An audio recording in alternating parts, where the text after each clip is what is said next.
was used for this research. So I mean, this is a water body. It's one of the major rivers in Ghana. It's called River Pra, but this is the devastation of mining activities, right? So it's just marine life is destroyed, community lives destroyed, and everything due to heavy-scale mining that has no environmental regulations. So you can see some of the devastating consequences of mining activities by multinational firms. I mean, these were some of the pictures I took during my field trip of data collection. So these are some of the mining enclaves you could find around West Africa and Ghana in particular. I mean, so that was me driving through the bushes, pounding in for research. Interestingly, I mean, you'll find these roads, as you could see, not tarred, and very bad, communities living very impoverished and all of that. But one fascinating feature I saw was a very beautiful 18-hole golf course nested in the middle of one of the villages, and that will tell you. You see how pretty it is? Yeah. So, and this is just meant for senior level managers of the mining firm who live within these areas, so they can have fun whilst mining gold. All right. So now this is the main aim of the paper. It's meant to explore colonial perspectives exhibited by multinational mining corporations within Ghana's mining industry, and to recommend an emancipatory pathway as far as accounting and accountability is concerned for what? Genuine stakeholder engagement. So now if you see, I mean, there is a plethora of accounting research that points to accounting as multinational activities of multinational corporations haven't been intertwined with that of society. So there's invariably an enormous impact of whatever activities a multinational firm, or for that matter, any corporation or a firm would have on society. So there's got to be that balance of a good stakeholder engagement to espouse good accountability and transparency. So moving on, the theoretical framework of this paper was centered on the postcolonial theory. And well, this might be new to many people, but when we talk about postcolonial theory, we're talking about a sort of existential relationship that existed between maybe the developing and the developed world, depending on, it's normally viewed from that perspective as the West and Africa, or Western world and the Third World. But colonialism, if you look at it from a broader team, could exist even between two Western countries or two developing countries. So, but it's, to center it more focused, it is focused on power relations. So it's a power relation game. So, and then there is this magnificent piece of work by Edward Said. I mean, he used to be with Columbia University. It's one of I don't know how many of you have heard about him, Edward Said. Yeah, he talks about Orientalism, right? Where he talks about the world being a binary world of the Orient and the Occident. So when we talk about the Orient and the Occident, in this instance, we're talking about the developed and the developing world.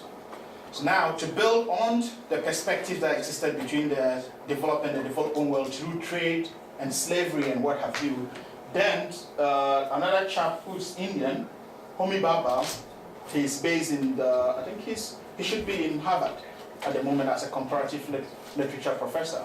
He talks about a sort of byproduct that has come out of the existential relationship between the Orient and the Occident, by far the developed and the developing world.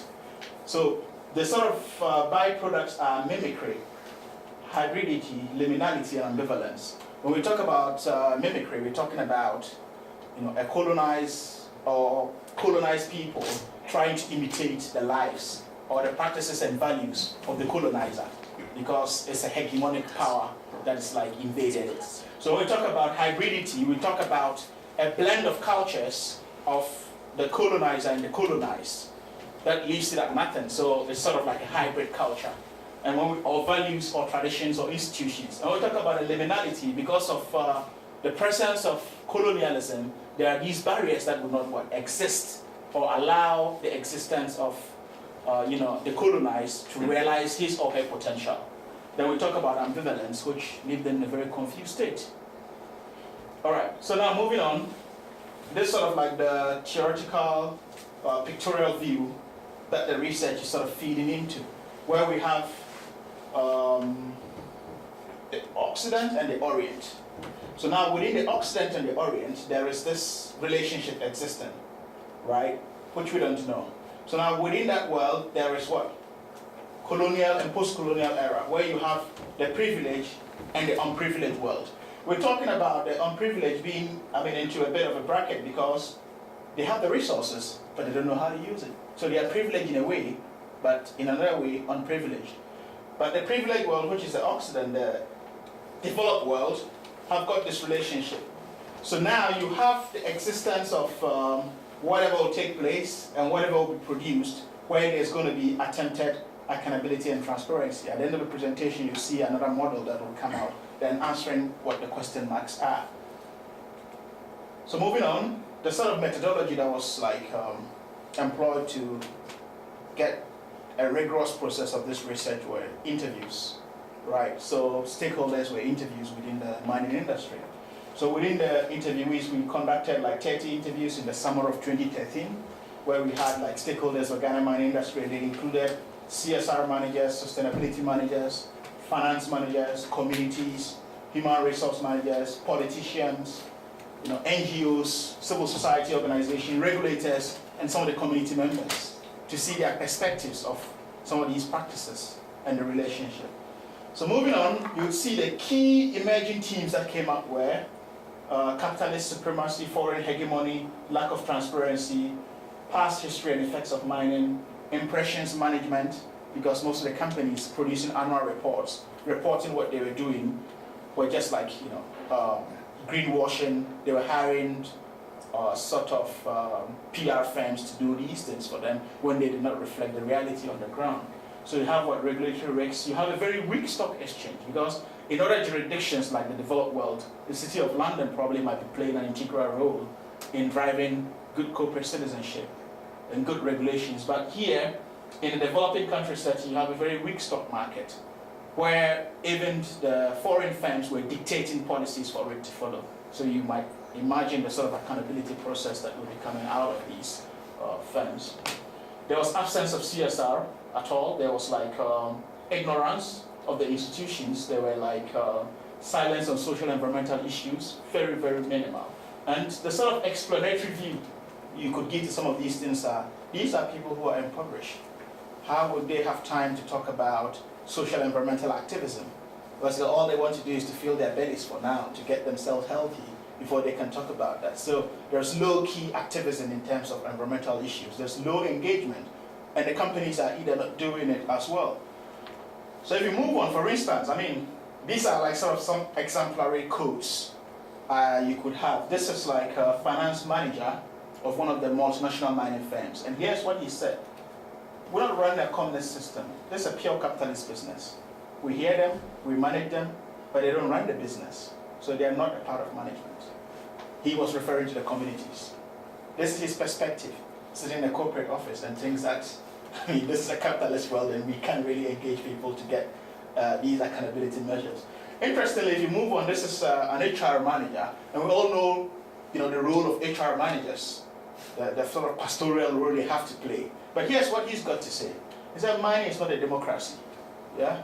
In the world of mining, although we work in a democratic society, mining cannot be allowed to work on flexible democratic principles. A little autocracy is needed. It's a strict discipline. This is his perspective, coming from an HR manager who thinks that this is how the mining industry should be run. I don't think an HR manager would be saying this if gold was probably being mined in Texas or probably in Sheffield or somewhere else, because he knows the regulations and how government probably would crack down the whip. Then this is another regulator who thinks, he said, because of the past history of mining, things are very difficult. We're trying to make society understand this, but things cannot be done, or that things can be done differently. Yeah, interestingly, this is an ambivalent perspective, because society has got an imprint in their mind that mining is toxic. So no matter what good you preach, again, they don't really get it. And there's no enough engagement to sort of gear society towards that perspective. So this is another clear example of how they stage the activities of corporate social responsibility in image branding. And here's what a civil society activist had to say. He said the World Cup was an international stage, and supporting the Black Stars, that's the national team, right, who has to don Goldfields brand jerseys, indirectly marketed Goldfields, projecting the corporate brand of Goldfields. It would probably cost them more if they were to take advertisement slots with the World Cup organizers. So instead, though they treat it as CSR, the ultimate aim was not really to support soccer, but to enhance their brand.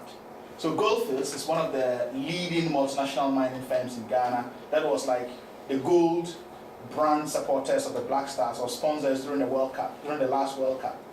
So here's what his perspective is. He thinks that they didn't do it genuinely because they were doing it for what, advertisement purposes, and that was a cheap way to run an ad in an international stage other than buying a slot to do it. But Goldfields captured it in its annual reports as part of their corporate social responsibility. So these are like some of the antiques that go behind the practice of CSR within the developing country settings. This might not really be so much of a relevant perspective. So, and here is another who thinks that the Minerals Commissions came out because these are like, this is espousing how there is less strong regulatory force as far as these issues of CSR and corporate governance are concerned, which says that, yeah, the Mineral Commissions came out with some CSR guidelines, especially for those in the extractive industry. So that is what is catching up. But even before they came out with that, the companies already in their small ways were doing something in line with this. So this will tell you how multinational firms control the regulatory environment within their developing or within the developing country settings, because they dictate the pace as far as what is to be done and what is not to be done in line with corporate regulations. And there's another perspective. I mean, there was some time in 2002, there was what was known as African Peer Review Mechanism, which sought to drive corporate governance in Africa. And here's what a practitioner within the field had to say. He said, in fact, when we went through the African Peer Review Mechanism, the report that came out had it that multinationals and big companies fairly complied with best practices of corporate governance. Now, this is the African Peer Review Mechanism presenting multinational firms as doing the right stuff. But the reality on the ground may think it's not. So it is sometimes like the sort of hegemonic force that they've put out there versus local forces, and who wins at the end of the day. So if you move on in terms of recognition given to unions, because you know union workers are very important. They can hold a company to ransom and all of that. So here is a perspective of a union worker who goes like, the unions are recognized. For this mine, the senior staff was an enterprise-based union, which means that our union was located and not national, or local and not national. And we're located on the mine with no affiliates, anywhere until recently that we had issues with management. You know, our company has a couple of sites. So you hear we've broken away from the enterprise union and now with the Ghana Mining Union. So being represented is fine. The name union exists on paper, but you know they were not privy to certain informations, right? But how are engagements then done when you know unions are integral parts of an organization as far as internal stakeholders are concerned? If you move on, here's what he had to say when I asked of the perspective of them sitting on corporate boards. He said yes, but their capacity should be much developed to understand the dealings of the boardroom, because one can be there and not understand anything. I mean, the multinationals can do anything to benefit their needs. So this is a perspective. You call for an inclusion of stakeholders, and here's what he says: their capacities are not developed. So how then do we allow them to sit when they don't really have an understanding of the boardroom situation? So if we move on now to come to the outcome of that theoretical picture I painted from the beginning with the question marks, here is what is now based on the theoretical framework. You see the Orient, you see the Occident now. So within the relationship that existed between the Orient and the Occident, you have commerce, you have slavery, you have colonialism, you have imperialism, you have neo-colonialism, and now what is known as internationalization. So all of these interactions within the developed and the undeveloped world now yield hybridity, liminality, mimicry, and ambivalence, which now becomes what? A barrier to reporting social, environmental, governance, and ethical issues. So here is a multinational world of mining, and there's this two-way communication of a struggle of what constitutes genuine social, environmental, and ethical reporting. So all of what happens within that becomes what? Attempted accountability and not actual accountability. So how do we attain actual accountability? So that's what we all should be calling for. So the conclusion is that accounting and accountability is colonized within Ghana's high impact mining industry. It's pretty obvious from the data if you look at what is being reported in the annual reports and all of that. And there's hegemonic multinational practices that tend to dwarf local regulations because these multinationals are dictating the pace. They tell the stock market what to do, they tell the stock exchanges what to do, they tell regulators what to do, they say they are practicing international best practices and do the other or the contrary. So there's also what a cosmetic stakeholder engagement. They're actually not engaging stakeholders in the manner in which they have to engage them to yield positive outcomes of accountability and transparency. So moving on, in terms of recommendation, a more localized theoretical framework and praxis should be developed to engage, or for the engagement of what accounting accountability research. So there should be some sort of like localized tone instead of always, carrying wholesale Western perspectives that really are not localized or will not be fit for purpose in assessing accountability and transparency issues. So multinational firms should at least also replicate best practices in developing countries, because you realize that what Shell might be doing in the Netherlands is not what it's going to do in Nigeria. Just recently there was in the news for dumping waste in a river in Nigeria, in the Delta River, which they will never do in any Western country or where the countries or their country of origin, but will do it in developing country settings where they are domiciled. So there's that call that they should do what they have to do, that is christened as international best practices in the developed world. Then also emancipatory accounting and accountability can only come about as a result of holistic governance. And when we talk about holistic governance, we're talking about the integration of social, environmental, ethical, and economic issues in one form that addresses all the issues of what accountability and transparency. Of course, you can't achieve all of it, but an attempt at achieving it in and of itself yields common good. So that's about it. And Starfilla, thanks for a very, very, very interesting presentation. So we've got 10 minutes or so to take some questions. Any questions? No questions? Are these decisions basically taken by a local level, or these decisions are really taken by their governance bodies for multinational, or decisions where to be dumped is taken from London or from multinational? well, definitely it will be taken from London, because if London doesn't okay it, Accra can implement it. So whatever happens in any developing country setting, the headquarters must probably be informed to give them the green light to do it, which is of course not best practice. Maybe a bit difficult question, but Okay. is there a feedback mechanism? So you did this research. Yeah. Is there any way for you to analyze it Yeah. and feed it back to those people you spoke to before Yeah. and say, and kind of go back to them and say, this is my analysis of our discussion and Well, this I mean, process. if I'll give you a background to this research, Right. what actually happened was that it started off with a methodology known as content analysis. So the annual reports of these companies for the periods within which these interviews were conducted were analyzed first to see what they report in terms of social, environmental, governance, ethical issues. So now based on what they said they reported, then the interview protocols were set. Yeah, so it is now the reports versus what they are saying. You get it now? So there's really no need to go back to ask them if this is it. Because the reports is what you say you are doing, and then now this is what the interviews are saying. So is there no mechanism in place Yeah. to kind of, feed that back to the people who are being exploited, or Yeah, the only mechanism is to engage them. Yeah, which I hope to do through my publications. Any time I publish, and then get down to Ghana, I've got some funding from the Energy Ministry to do something on site-specific segmental social environmental reporting, which was part of the thesis.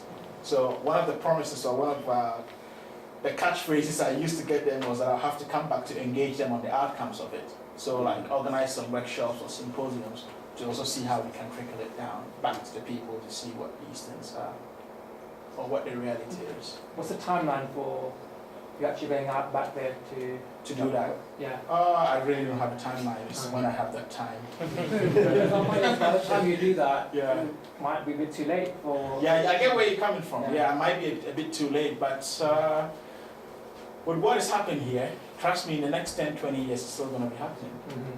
Right, yeah. It's not that I wish for it Yeah, to, yeah. but yeah, so it's still a bit much more relevant. Yeah. Are there any multinationals that have very good practice?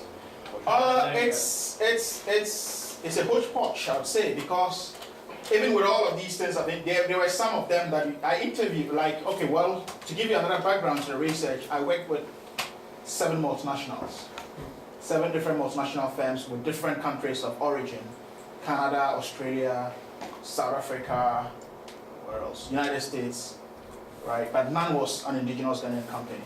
So what has happened is sometimes you find something that could be best practice and something that could not. But overall, most of the issues were what is being reported. But of course, they could be. Some of them were doing some genuine engagements. Yeah. Did you find maybe you haven't, from what you said, that you didn't look at any Ghanaian ones, Yeah. but do they tend to treat their own people better? In terms of... Interestingly, no. That's why I said colonialism is not really about a color thing or something. It's a power relations game, right? Rather than to say it's a thing of color or a thing of country, no. Because what you didn't find is that some of these things that were coming from some of the bizarre interview transcriptions that were coming out were from Ghanaians who were like middle-level managers. So it can be a class thing, it's a mindset thing. It's a mindset thing. That is like sort of like the legacy of colonialism. Yeah. Does the state have stake in any of these industries? In the Well, mining or yeah, very interesting question again. That also is very interesting because the state owns the mineral resources, and per the constitution of the Republic of Ghana, the mineral wealth of the people is the mineral wealth of Ghana is the wealth of the people of Ghana, which is entrusted in the state. But what happens is that when they go to these contractual agreements with the mining firms or the leading multinationals, Ghana is going to get only 10% stake, and 90% goes to the multinationals. And how to even get these contractual documents? You've got to work for the CIA to get that, because they are shrouded in secrecy. Much as Parliament approved them and everything, but you have to come across the contract to know what is in it. It's difficult. it's the same? Was it in Nigeria for the oil industry? Yes. Same. Yeah. So everything is sort of like shrouded, but 10%, 90 is so unfair. 90-10, when I own the resources, you just invest in your money. So how does it work in, like, if someone, the multinational is going to another developed country Yeah. and using their resources, so Yeah. how does the economy, do you have any understanding of that? Still within the same 10-90, sort of like a standard regulation within most of the developing countries, I know. In a developed country? In a developed country, I have no idea, but Is there an example like that? like, okay, let's say the North Sea oil, Yeah, right? yeah, Majority of it is coming to the British government, isn't it? okay. Yeah, majority of it is coming to, it's not a 10-90% But contract. is it them doing it, or is it someone from another, like you said, different origin, a country from different origin coming and doing it? Yeah, no, but the point is that the North Sea, it's been like oil has gotten out of it by different multinationals. We've got Shell there, we've got American Oh, that's half corporations. British as well, isn't it? Sorry? So that's, yeah. Yeah, So but Britain, like, as well as Netherlands, Britain also has shares. shares in it. Yeah. But you have American firms as well, like ConocoPhillips and the likes, Exxon, Yeah, were all so they come drilling in the North Sea. So what happens is that, but the contract is sort of like a fair one. Okay. Yeah. Alright, thanks, man. So the contracts are actually different between Western countries and Western countries, and different between developing and developed countries. Yes. More Just another kind of question. Yeah. Have you ever considered, because the way I'm looking at this, Yeah. and you mentioned this word as well a couple of times, it's a very class-based system, Yeah. even in Ghana itself. Have you ever considered if there was research like this, Yeah. 100 years back in the UK or in the Western world? Yeah. Is there any comparison that Yeah. one could draw? Because that would be quite interesting. Well, that would be quite interesting, even in Ghana as well. I mean, when I'm writing up my thesis, I still have to trace back data to post-colonial era, or like to pre-colonial era, to say like this is how the people lived. For instance, there was no or very little reporting on ethical issues, right? And then, but everyone knows Africa to be like, that perception of like corruption. Why are companies not reporting on corrupt practices? When you put this before them, they'll tell you that, okay, well, if we have someone stealing from a firm, like an employee stealing from us, there's no need to report it in our annual reports. But if probably an MD or a CEO bribes a politician, then we can put it there. So this is a perspective they look at it. But also you see that gift culture, it's a culture that is in Africa. So now at what point does a gift ceases to be a gift and metamorphose into a bribe? That's also very difficult to determine. So the issues of ethical reporting was very difficult to sort of like measure within this sort of perspective. But when you come to the Western world, I've not really at the time seen any, because they don't have much mineral resources to see the sort of like engagements that would have gone in. And at the time when the North For Sea, instance, going back to US, yeah. when there was this thing called, gold rush or something like Well, that. now I'll tell you a very interesting perspective, which I never expected to see anywhere. Alex Salmond. That's him. No, not Alex Salmond. What's this? I'm not big on football. Manchester, the former coach. Ferguson, yeah. His autobiography, right? Is it biography, autobiography? It came out recently. Yeah, he mentioned it to say like how California developed through like mining, and yet you go to other developing countries, you don't see that. Because if you go, California was a mining state, and the state of California was built on mines. How come you're not having that in South Africa? You're not having that in Ghana? You're not having that in Kenya? You're not having that in Uganda? Or you're not having that in Congo? Because Congo, for instance, has got like the world's 30% of the world's mineral resources, right? Our iPhones can function without them. Our computers can function because it's got platinum, cobalt, all of titanium, all of these minerals you can talk of. But it's the most impoverished state in the world. It's a failed state. So why is this? But in America, whereas even if you trace British history back to the Thatcherian era, you'd realize that Thatcherite Britain, where he had his, I think, energy minister as Ben would say, or point, if you watch documentaries, he would say that London was a slum, and London was built on the North Sea oil, or revenues from North Sea. So that will tell you how mineral resources have developed the Western world or other worlds that have got use of it. But how come it's not really happening from that other perspective? I think we'll have to stop there, but I'm sure you're more than happy to have a chat with everyone Yeah, sure. later in the day.